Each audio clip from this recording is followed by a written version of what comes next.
अब हम बात करते हैं अंकगणित की आधारभूत प्रमेय की। अब ये क्या होती है? तो प्रत्येक भाज्य संख्या को अभाज्य संख्याओं के गुणनफल के रूप में व्यक्त किया जा सकता है तथा यह गुणनखंड अभाज्य गुणनखंडों के आने वाले क्रम के बिना अद्वितीय होता है। तो पहले हम बात कर लेते हैं भाज्य संख्याएं क्या होती है और अभाज्य संख्याएं क्या होती है। तो अभाज्य संख्याएं वे संख्याएं होती है जो सिर्फ खुद से या एक से ही विभाजित होती है, यानी कि अगर किसी भी संख्या के गुणनखंडों में सिर्फ दो संख्या ही शामिल है, एक और संख्या स्वयं, तो वे संख्याएं क्या होती है? अभाज्य संख्याएं होती है। जैसे 5 है, 3 है, 7 है, 11 है, 13 है, ऐसी संख्याएं क्या होती है? अभाज्य संख्याएं होती है। ऐसी संख्याएं क्या होती है? अभाज्य संख्याएं। ठीक है। और भाज्य संख्याएं क्या होती है? वे संख्याएं जो अभाज्य नहीं है, वे सारी क्या होगी? भाज्य संख्याएं होगी। ठीक है। तो अंकगणित की आधारभूत प्रमेय जो है भाज्य संख्याओं के लिए है। तो इसको हम किस तरह से व्यक्त कर सकते हैं कि प्रत्येक भाज्य संख्या को अभाज्य संख्याओं के एक गुणनफल के रूप में व्यक्त मतलब गुणनखंडित किया जा सकता है तथा यह गुणनखंडन अभाज्य गुणनखंडों के आने वाले क्रम के बिना अद्वितीय होता है। जैसे हम एक कोई भाज्य संख्या ले लेते हैं 35। अब इस 35 के गुणनखंड करते हैं तो 35 में 5 का भाग जाता है, कितनी बार गया? 7। तो इसको हमने लिख लिया 5 इंटू 7। अगर आप इसको 7 इंटू 5 लिख दो तो भी कोई फर्क नहीं पड़ता है। यही ये प्रमेय कह रही है। ठीक है। इसमें ये लिखा हुआ है, यह गुणनखंडन अभाज्य गुणनखंडों के आने वाले क्रम के बिना अद्वितीय होता है। यानी कि 35 के अगर आप गुणनखंड करते हो तो 5 इंटू 7 लिखो या 7 इंटू 5 लिखो, दोनों ही स्थितियों में ये सही माने जाते हैं। ठीक है। परंतु इसके गुणनखंड 5 और गुणनखंडों में 5 और 7 ही शामिल होंगे और कोई भी संख्या शामिल नहीं होगी। यही अंकगणित की आधारभूत प्रमेय है। अब हम स्टार्ट करते हैं एक्सरसाइज 1.2। निम्नलिखित संख्याओं को अभाज्य गुणनखंडों के गुणनफल के रूप में व्यक्त कीजिए। पहला भाग है 140। तो 140 के हमें अभाज्य गुणनखंड करने हैं। तो 140 ये लिख लिया।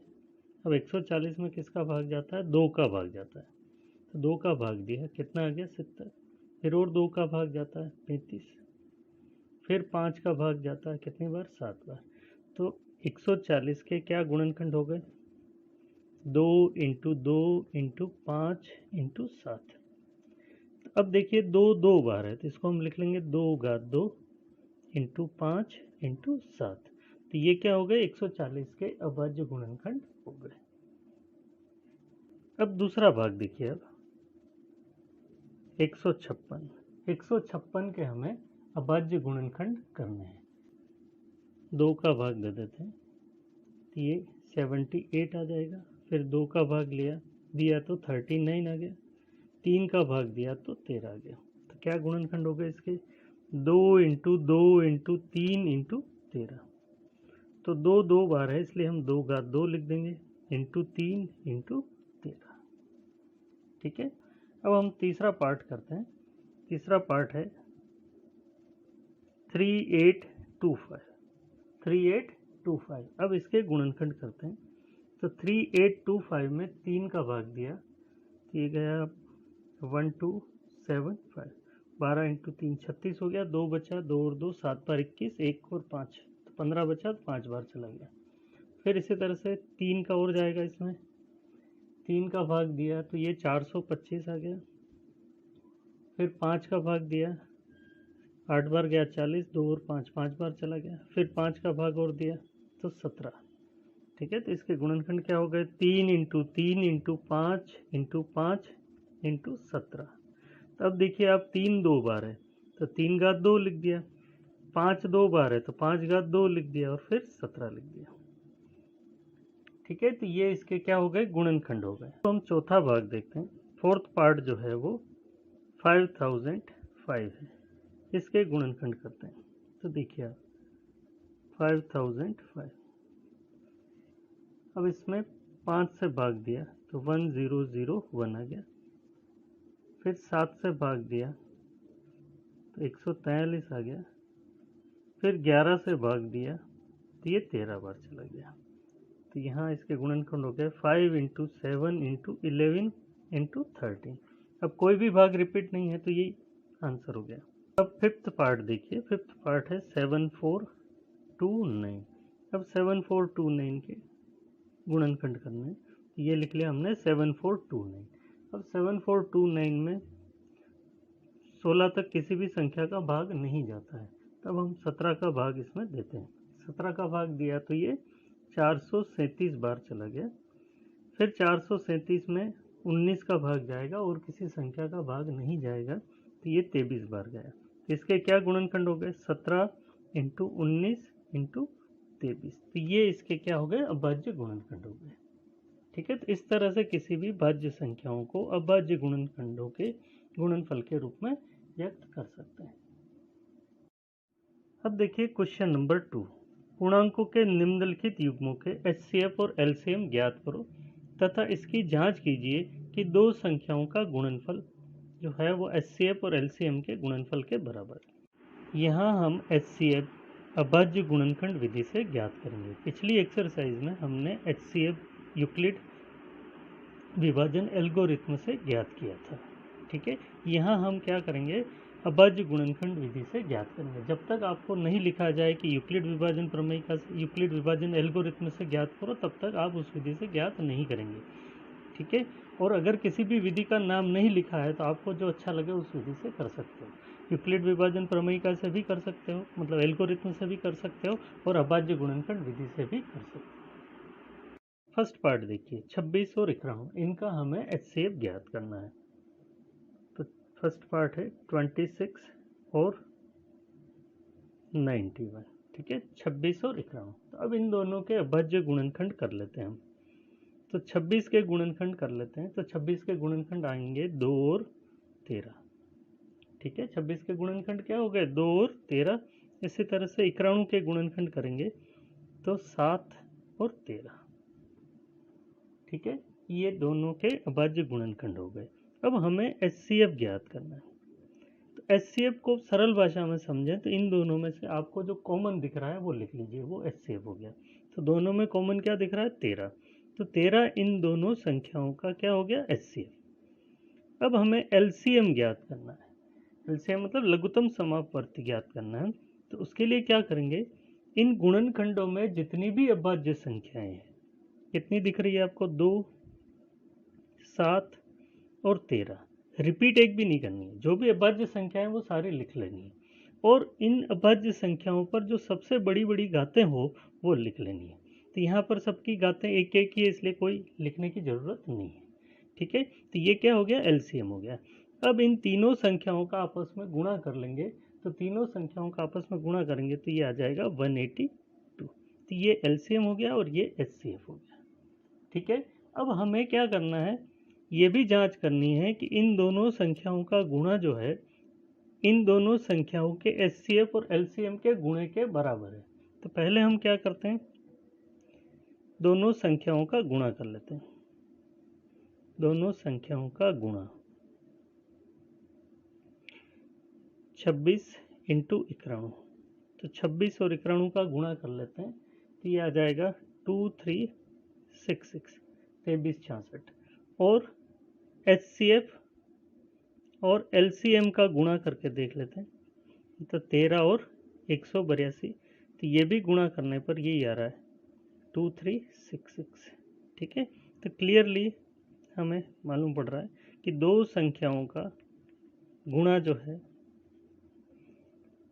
वो एचसीएफ और एलसीएम के गुणे के बराबर है।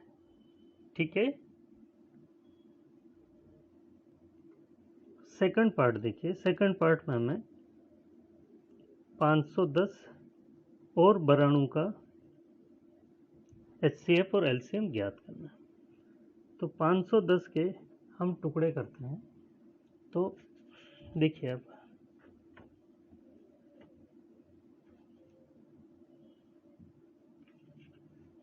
510 के हम टुकड़े करते हैं। देखिए अब 510 में 2 का भाग लगा लेते हैं, ये 255 आ जाएगा। फिर 3 का भाग लगाएंगे, 85 आ जाएगा। फिर 5 का भाग लगा देंगे, 17 आ जाएगा। ठीक है, तो 510 के एक अभाज्य गुणनखंड क्या हो गए? 2, 3, 5 और 17। अब अगली संख्या है बराणु, तो बराणु 92, मतलब 92 को अब भाग लगा लेते हैं। 2 से भाग लगाया 46, 2 से भाग लगाया 23। तो अब देखिए 2 2 बार है, तो इसको हम लिख लेंगे 2 घात 2 इंटू 23। क्या लिख लिया? 2 घात 2 इंटू 23। अब हमें क्या करना है? HCF ज्ञात करना है।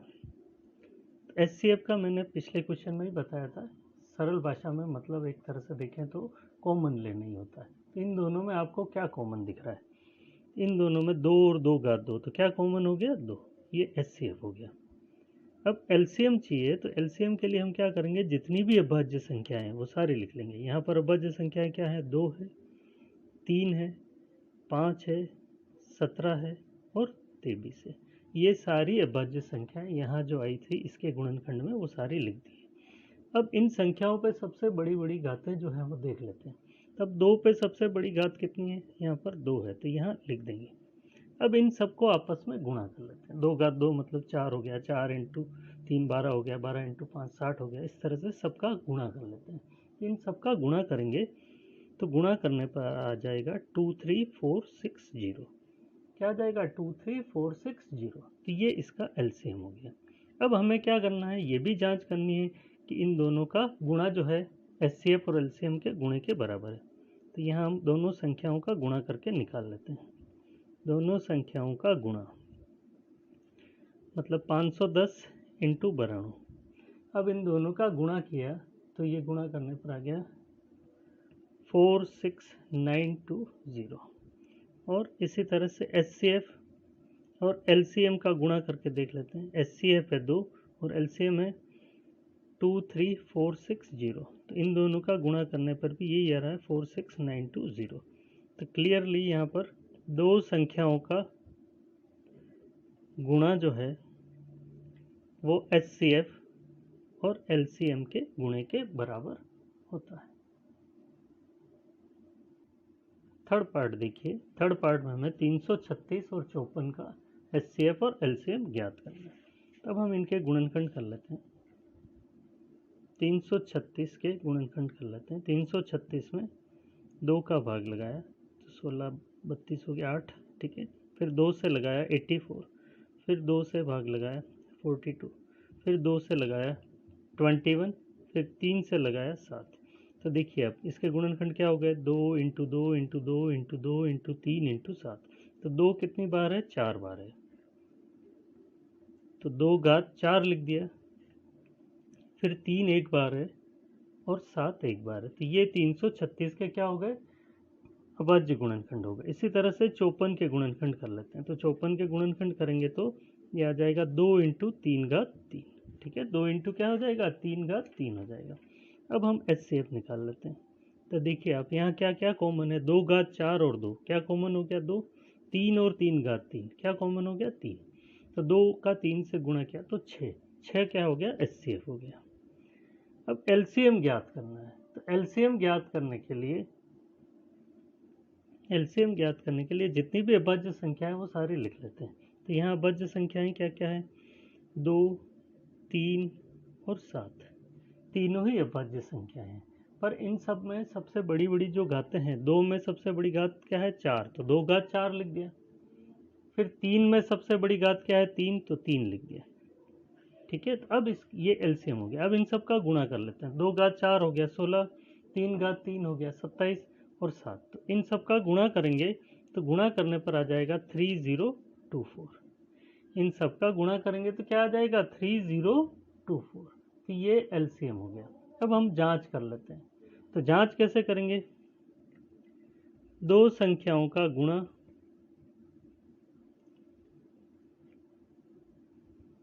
336 इंटू 54। 336 और 54 का गुणा किया तो 18144 हो गया। और HCF और LCM का गुणा करेंगे। HCF और LCM का गुणा करेंगे तो ये आ जाएगा, HCF कितना है? 6 और LCM कितना है? 3024। अब इनका गुणा किया तो 18144 हो गया।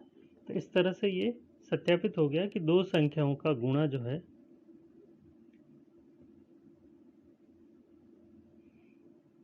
HCF और एलसीएम के गुणे के बराबर हो गया। अब क्वेश्चन नंबर 3 देखिए, अभाज्य गुणनखंड विधि द्वारा निम्नलिखित पूर्णांकों के एचसीएफ और एलसीएम ज्ञात करो। अब यहाँ पर हम 12 के फर्स्ट जो है वो 12, 15 और 21, इनका हमें क्या करना है, एचसीएफ और एलसीएम ज्ञात करना है। तो 12 के गुणनखंड कर लेते हैं। तो 12 के गुणनखंड करेंगे तो 2 × 2 × 3 होंगे। तो 2 2 बार, इसलिए 2 का 2 लिख दिया और ये 3 लिख दिया। फिर इसी तरह से 15 के अभाज्य गुणनखंड करेंगे तो 3 और 5 हो जाएंगे। फिर इसी तरह से 21 के करेंगे तो 3 और 7 हो जाएंगे। अब देखिए आप एचसीएफ का मतलब क्या बताया था मैंने, कॉमन। तो इन तीनों में कॉमन क्या दिख रहा है, 3। तो एचसीएफ क्या हो गया, 3। एलसीएम में क्या करेंगे, 2, 3, 5 और 7, ये सारी संख्याएं लिख लेंगे, जितनी भी अभाज्य संख्याएं हैं वो।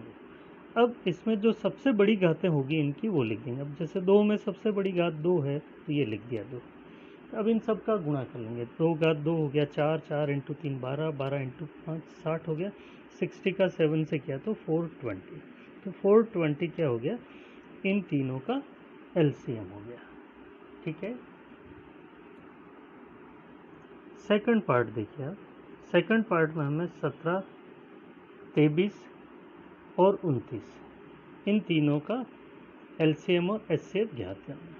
तो देखने से ये मालूम पड़ रहा है कि ये तीनों ही संख्याएं क्या है, अभाज्य संख्याएं हैं। मतलब इनके और गुणनखंड संभव नहीं है।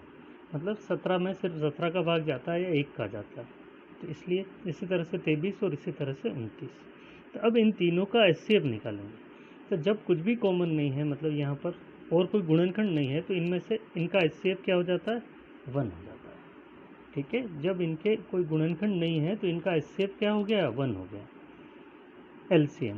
एलसीएम में क्या है, क्योंकि ये तीनों ही खुद ही अभाज्य संख्या है तो इसलिए इन तीनों को ही लिख देते हैं। ठीक है।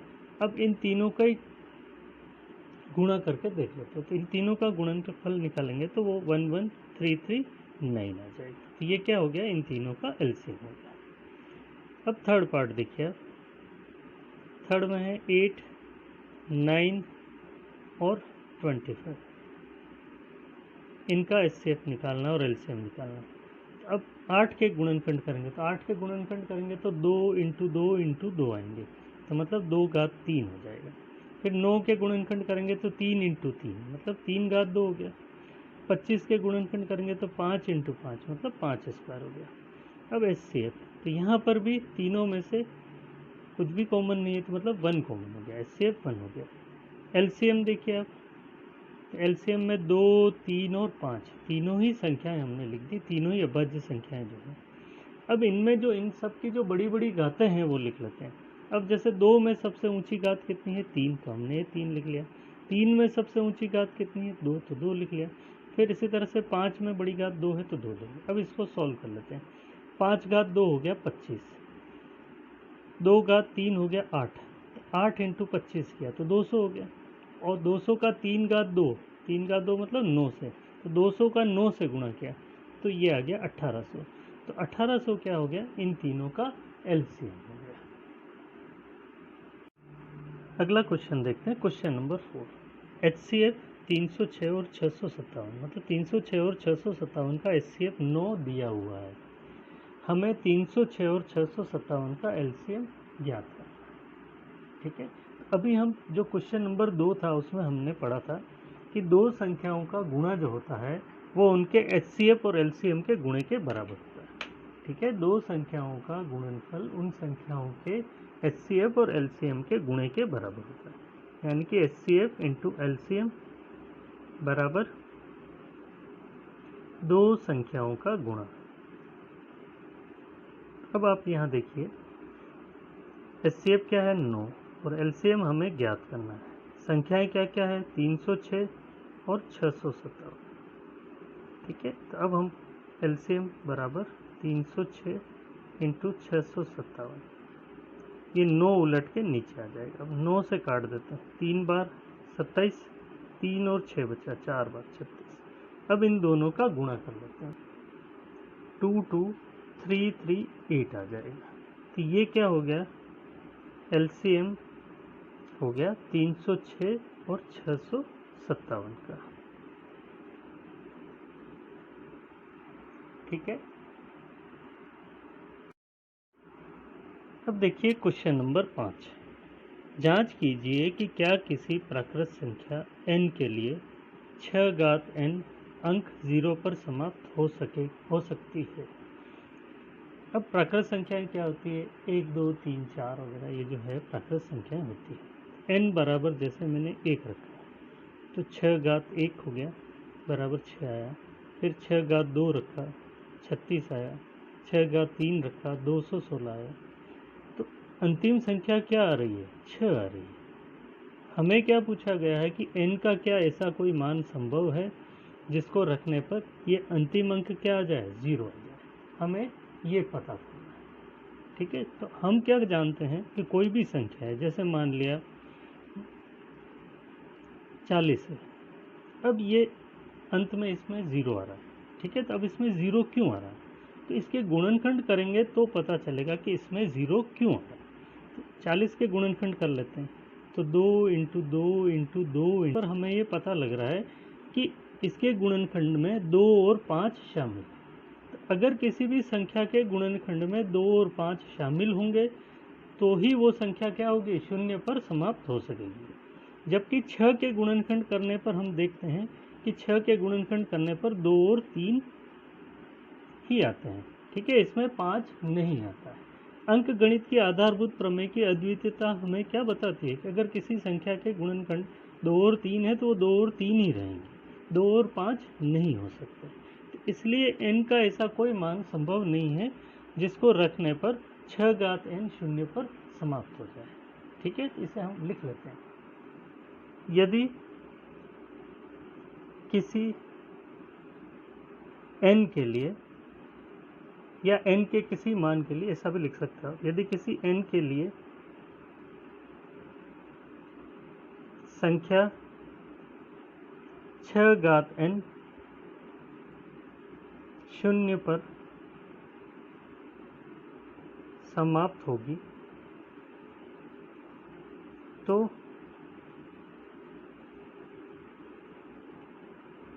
उस संख्या के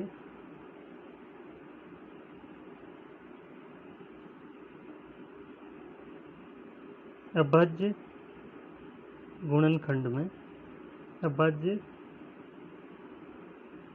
गुणनखंड में 2 व 5 अवश्य आने चाहिए। ठीक है। n के किसी भी मान के लिए या यदि किसी n के लिए संख्या 6 घात n 0 पर समाप्त होगी तो उस संख्या के अभाज्य गुणनखंड में क्या आना चाहिए? 2 व 5 अवश्य आना चाहिए।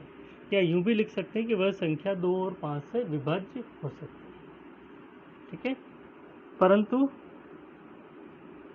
यह असंभव है, क्योंकि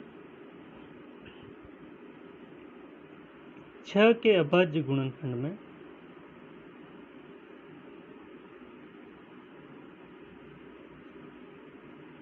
2 व 3 ही आ सकते हैं।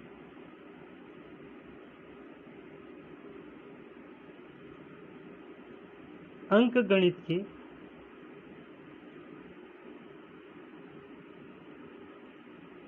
आधारभूत प्रमेय की अद्वितीयता हमें यह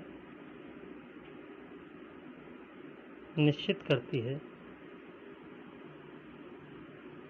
कि 6 घात n के गुणनखंड में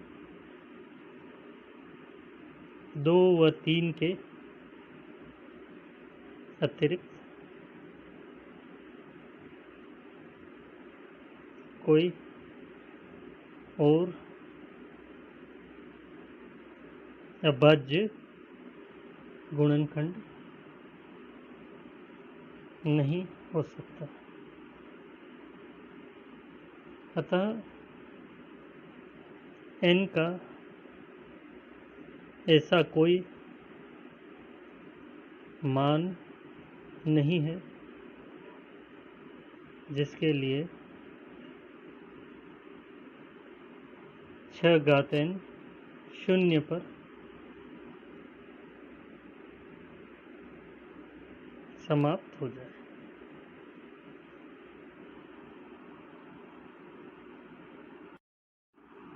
क्वेश्चन नंबर 6 देखिए, व्याख्या कीजिए कि 7 इंटू 11 इंटू 13 प्लस 13 और 7 into 6 into 5 into 4 into 3 into 2 into 1 plus 5 भाज्य संख्या क्यों है।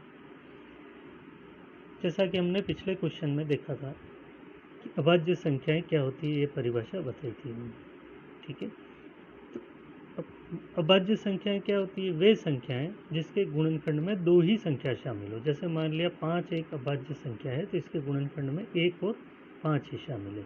इसी तरह से 17 है तो 17 के अभाज्य गुणनखंड में भी 1 और 17 ही शामिल है, ठीक है।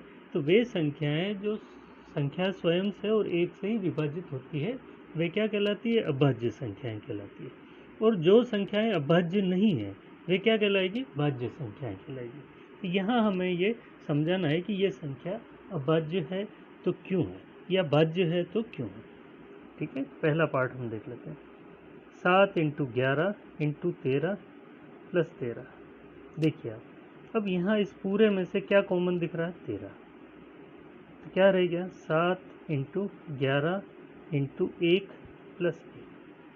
तो यहाँ सामने ही दिख रहा है, ये एक संख्या और ये दूसरी संख्या है, ठीक है। तो ये संख्याएं क्या हो गई, भाज्य संख्या हो गई। क्यों, क्योंकि इसमें ये दो गुणनखंड सामने ही दिख रहे हैं। मतलब ये संख्या 13 से भी भाज्य है और ये हल करने पर जो भी आएगा उससे भी भाज्य है, ठीक है। इसको हल करके देख लेते हैं एक बार।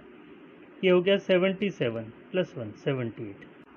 क्लियरली यहाँ पर मालूम पड़ रहा है कि इस संख्या के अभाज्य गुणनखंडों में 2 से अधिक संख्याएं हैं। मतलब जो संख्या प्राप्त होगी वो 13 से भी विभाजित है और 78 से भी विभाजित है, अर्थात ये भाज्य संख्याएं।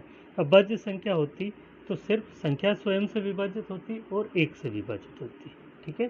तो यहाँ हम लिख सकते हैं 13 व 78 इसके गुणनखंड है। मतलब इसके और संभव गुणनखंड है, जैसे 78 है तो 2 से भाग हो रहा है, ठीक है। तो 2 से भाग हो रहा है, उसके बाद में वापस 3 से भी भाग हो रहा है, उसके बाद 13 से भी भाग हो रहा है। तो ये सारे इसके गुणनखंड है। तो इस वजह से ये संख्याएं क्या है, इस वजह से ये संख्या क्या है, भाज्य संख्या है। हम लिख लेंगे अतः 7 इंटू 11 इंटू 13 प्लस 13 एक भाज्य संख्या है। इसी तरह से हम इसे देख लेते हैं। 7 into 6 into 5 into 4 into 3 into 2 into 1 plus 5। अब इसमें से हमने 5 कॉमन ले लिया तो 7 इंटू 6, यहाँ से 1 बच गया, यहाँ से 4 बच गया, यहाँ से 3, फिर 2 1 और यहाँ से 1 बच गया 5। अब इन सब का गुणा किया तो इन सब का गुणा किया तो ये आ गया 1008 प्लस 1 5। इन दोनों को जोड़ा तो हो गया 1009। क्लियरली हमें मालूम पड़ रहा है कि प्राप्त संख्या जो है 5 से और 1009 से विभाजित है, यानी कि इस संख्या के दो गुणनखंड हैं कम से कम। तो 5 व 1009 इसके गुणनखंड है। अतः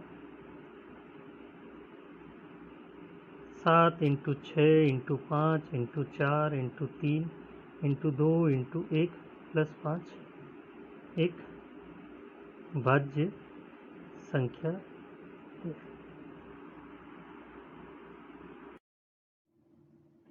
क्वेश्चन नंबर 7 देखिए आप। किसी वृत्ताकार खेल के मैदान के चारों ओर एक वृत्ताकार पथ है। इस मैदान का एक चक्कर लगाने में सोनिया को 18 मिनट लगते हैं, जबकि इसी मैदान का एक चक्कर लगाने में रवि को 12 मिनट लगते हैं, ठीक है। ये देखिए, जैसे ये एक वृत्ताकार मैदान है, ठीक है। इसका चक्कर लगाने में सोनिया को कितने लगते हैं, 18 मिनट, और रवि को इसी मैदान का चक्कर लगाने में कितना समय लगता है, 12 मिनट। मान लीजिए वे दोनों एक ही स्थान और एक ही समय पर चलना प्रारंभ करें। मान लिया दोनों यहाँ से चलना प्रारंभ करते हैं, एक ही स्थान पर और एक ही समय पर, और एक ही दिशा में जाते हैं, मतलब मान लिया इनका डायरेक्शन यही है, ठीक है। तो कितने समय बाद वे पुनः प्रारंभिक स्थान पर मिलेंगे, मतलब ये कितने समय बाद दोनों इसी स्थान पर मिलेंगे। तो ऐसे जो भी प्रश्न होते हैं उनमें हम क्या करते हैं, जो भी दिया हुआ होता है उनका एलसीएम निकाल लेते हैं, ठीक है। तो यहाँ पर सोनिया को 18 मिनट लगते हैं इस मैदान का चक्कर लगाने में और रवि को 12 मिनट लगते हैं, ठीक है। तो दोनों पुनः इसी स्थान पर मिलेंगे तो कितने समय बाद मिलेंगे, तो वो ज्ञात करना है। तो हम इन दोनों का क्या करेंगे, एलसीएम निकाल लेंगे। तो 18 के अभाज्य गुणनखंड कर लेते हैं, तो 2 इंटू 3 स्क्वायर हो गया, और 12 के कर लिए टुकड़े हमने, तो 2 स्क्वायर इंटू 3 हो गया। अब इन दोनों का एलसीएम निकाल लेते हैं। तो देखो आप, अभाज्य गुणनखंड क्या है, 2 और 3, तो 2 में सबसे ऊंची घात 2 है और 3 में सबसे ऊंची घात 2 है। तब इनका गुणा कर लिया, 2 स्क्वायर क्या हो गया 4, और 3 स्क्वायर क्या हो गया 9, 4 इंटू 9 कितना हो गया 36। तो 36 मिनट बाद दोनों पुनः प्रारंभिक स्थान पर मिलेंगे, ठीक है। तो हम लिख लेंगे 36 मिनट बाद दोनों पुनः प्रारंभिक स्थान पर मिलेंगे।